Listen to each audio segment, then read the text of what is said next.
कपाट 2 मई को भक्तों के लिए खुल गए। केदारनाथ मंदिर को लेकर हिंदुओं में कई मान्यताएं हैं। ऐसा कहा जाता है कि केदारनाथ में स्थित ज्योतिर्लिंग के दर्शन करने से व्यक्ति के लिए मोक्ष के द्वार खुलते हैं। यह मंदिर 6 महीने तक बंद रहता है और महज 6 महीने ही यहाँ भक्त दर्शन कर पाते हैं। लेकिन जब मंदिर बंद रहता है उस समय भी मंदिर के अंदर दीपक खुद ब खुद जलता रहता है। आखिर कौन उन 6 महीनों के दौरान मंदिर के अंदर पूजा करता है?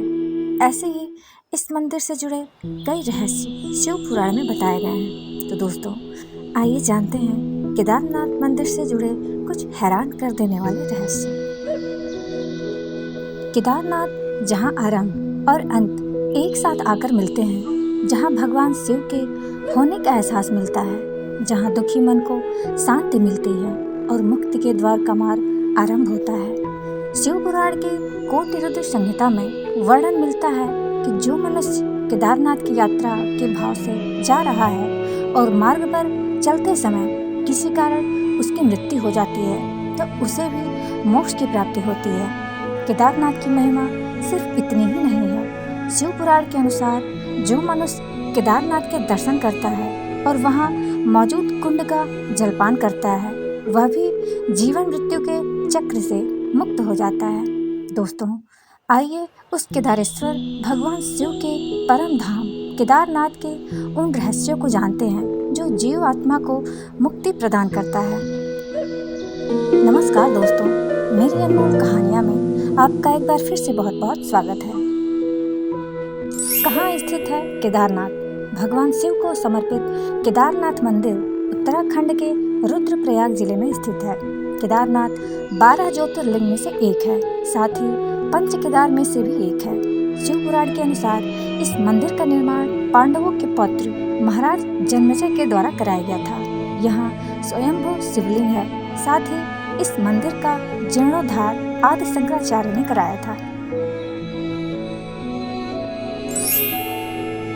केदारनाथ के तीर्थ पुरोहित इस क्षेत्र में उनके पूर्वज भगवान नर नारायण और दक्ष प्रजापति के समय से यहाँ पूजा करते आए हैं। उन्हें यहाँ पूजा करने का अधिकार पांडवों के पौत्र राजा जन्मेजय ने दिया था। साथ ही संपूर्ण केदार क्षेत्र भी उन्हें दान में दे दिया था। केदारनाथ के जो मुख्य पुजारी शंकराचार्य के वंशज हैं और जो कर्नाटक के वीराशैव समुदाय से ताल्लुक रखते हैं, जिन्हें रावल नाम से पुकारा जाता है। केदारनाथ के मुख्य पुजारी रावल होने के बाद भी वह वहाँ पूजा नहीं कराते हैं। वह दूसरे पुजारियों को निर्देश देकर पूजा कराते हैं।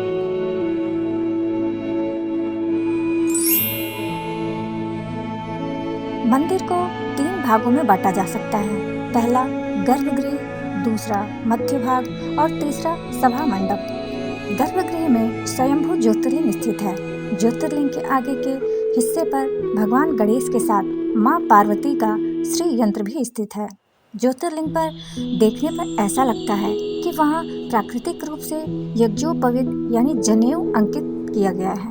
साथ ही पिछले भाग पर प्राकृतिक स्फटिक की माला देखी जा सकती है।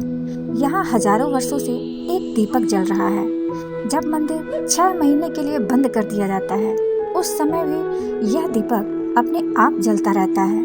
मंदिर में 4 विशालकाय स्तंभ भी हैं, जिन्हें 4 वेदों का प्रतीक माना जाता है। इनके पीछे से परिक्रमा करनी चाहिए। भगवान विष्णु के अवतार नर और नारायण ऋषि ने तपस्या से भगवान शिव को प्रसन्न कर लिया और उनकी तपस्या से प्रसन्न होकर भगवान शिव ने उन्हें दर्शन दिए। तब नर और नारायण ने वरदान मांगा कि आप ज्योतिर्लिंग रूप में सदा के लिए यहाँ वास कर जाएं। भगवान शिव ने उनका वरदान पूरा किया और सदा के लिए ज्योतिर्लिंग रूप में केदारनाथ में वास कर गए।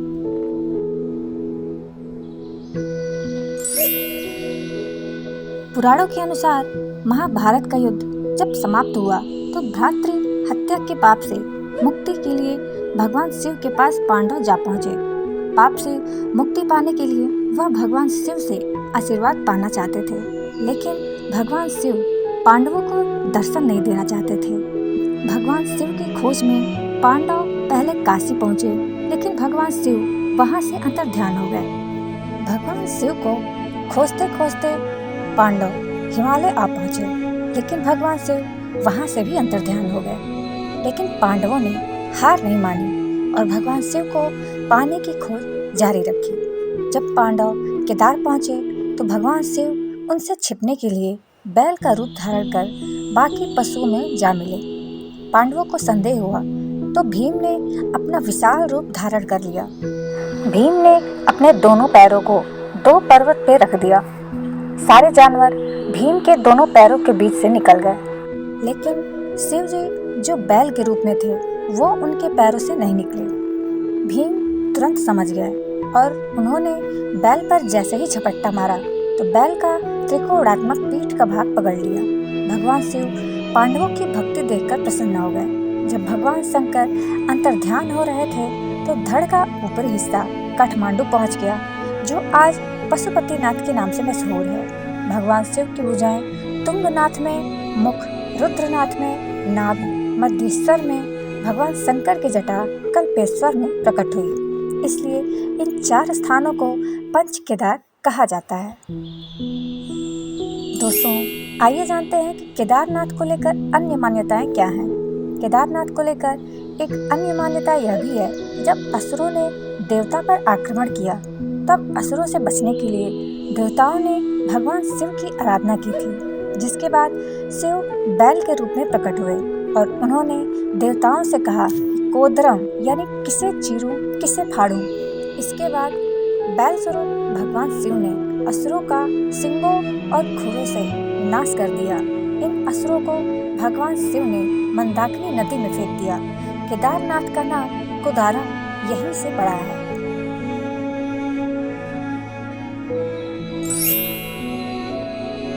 केदारनाथ मंदिर के पास एक रेतस नाम का कुंड है।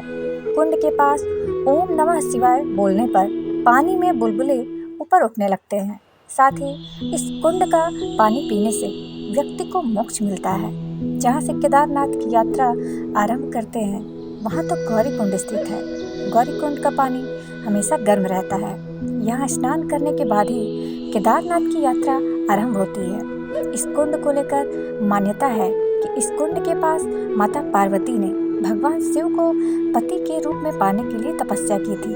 उस देवी पार्वती के लिए यहाँ गर्म पानी स्रोत प्रकट हुआ था, इसलिए यहाँ का नाम माँ पार्वती के नाम पर गौरी कुंड पड़ा। केदारनाथ मंदिर को लेकर यह भी कहा जाता है कि जब मंदिर 6 महीने के लिए बंद रहता है तो उन 6 महीनों में भी दीप अपने आप जलता है। केदारनाथ मंदिर के आसपास रहने वाले बताते हैं कि मंदिर के कपाट बंद होने के बाद भी मंदिर के अंदर से घंटी बजने की आवाज़ आती है। पुराणों के अनुसार इन 6 महीनों में देवतागण यहाँ पूजा करते हैं, यानी मंदिर 6 महीने मनुष्यों के लिए खुला रहता है और बाकी 6 महीने देवताओं के लिए। तो दोस्तों, केदारनाथ मंदिर का ये रहस्य आपको कैसा लगा कमेंट में मुझे ज़रूर बताइएगा। और मेरे चैनल को लाइक, कमेंट, शेयर और चैनल पे अगर नए हैं तो इसे सब्सक्राइब करना बिल्कुल मत भूलिएगा। फिर हम मिलेंगे ऐसी ही एक अच्छी सी जानकारी में। तब तक के लिए अपना ख्याल रखें। हर हर महादेव।